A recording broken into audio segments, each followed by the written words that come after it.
జనాల కోసం కానీ జగన్ కోసం అని నేను అనుకోనది. ఎందుకంటే అప్పటికి జగన్తో వివేదం కూడా లేదు, ఎప్పుడు స్టేట్మెంట్ కూడా ఇవ్వలేదు జగన్ వ్యతిరేకంగా. ఇంకా ఎంతోమంది లాగడానికి ప్రయత్నించినా వాళ్ళ రాజకీయం వాళ్ళదమ్మా, మా రాజకీయం మాదమ్మా అని చెప్పుకొచ్చింది. అట్లాంటప్పుడు ఎందుకు చేయాలా ఇన్ఫర్మేషన్?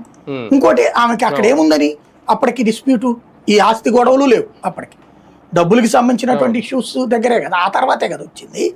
తెలంగాణలో డబ్బులు తగలేసేసింది ముందు 200-300 కోట్ల రూపాయలు, 200 కోట్లు ఇచ్చానందుకు ఈఎంఐ కూడా ఒప్పుకుంది కదా మొన్న షర్మిల కూడా. తర్వాత ఎక్స్ట్రా డబ్బులు అడిగినప్పుడు జగన్ ఇవ్వకపోవడం వల్లనే గొడవ కదా. అప్పుడు ఇంకేముంది పాయింట్?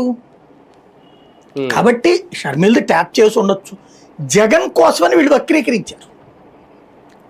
ఇంకోటి అక్కడ ట్యాపింగ్ కి సంబంధించినటువంటి దాంట్లో ఏదో బీభత్సం జరిగిపోతుంది, ఖచ్చితంగా జరుగుతుంది ఈ ఆధారాలు దొరికితే. సర్వీస్ ప్రొవైడర్ల ద్వారా కనుక చేయించుంటే మాత్రం సర్వీస్ ప్రొవైడర్లు లిస్ట్ ఇవ్వమంటే ఇచ్చేస్తారు వాళ్ళు, ఎవరెవరు చేశారు ఈజీ. దానికి ఇన్ని రోజులు అసలు ఈ ప్రభాకర్ రావు దాకా ఆగక్కర్లేదు, అది అంతకుముందే వచ్చేసేది. నేను అనుకోవడం అయితే ఇది ఈ స్పెషల్ ఎక్విప్మెంట్ తోనే చేసుకుంటారు అనుకుంటున్నా. కానీ ఒకటిసారి ఈ ఫోన్ ట్యాపింగ్ వ్యవహారం తెలంగాణలో అయితే ఒక రచ్చలేపుతుంది, కేటీఆర్ మేర వరకు వెళ్తుంది, కేటీఆర్ ఇందులో అరెస్ట్ చేస్తారా ఏంటనేది. ఇప్పుడు సడన్ గా జగన్ ని కూడా కావాలని ఇన్వాల్వ్ చేస్తున్నారు. మన పత్రికల్లో రాశారు, మిగతాదంతా అక్కడ నడుస్తోంది. బేసిక్ సమస్యల్లో ఏంటంటే అక్కడ తప్పుని ఒప్పుని తప్పుగా చిత్రీకరించేందుకు మీడియా చేస్తున్న ఒక కొత్త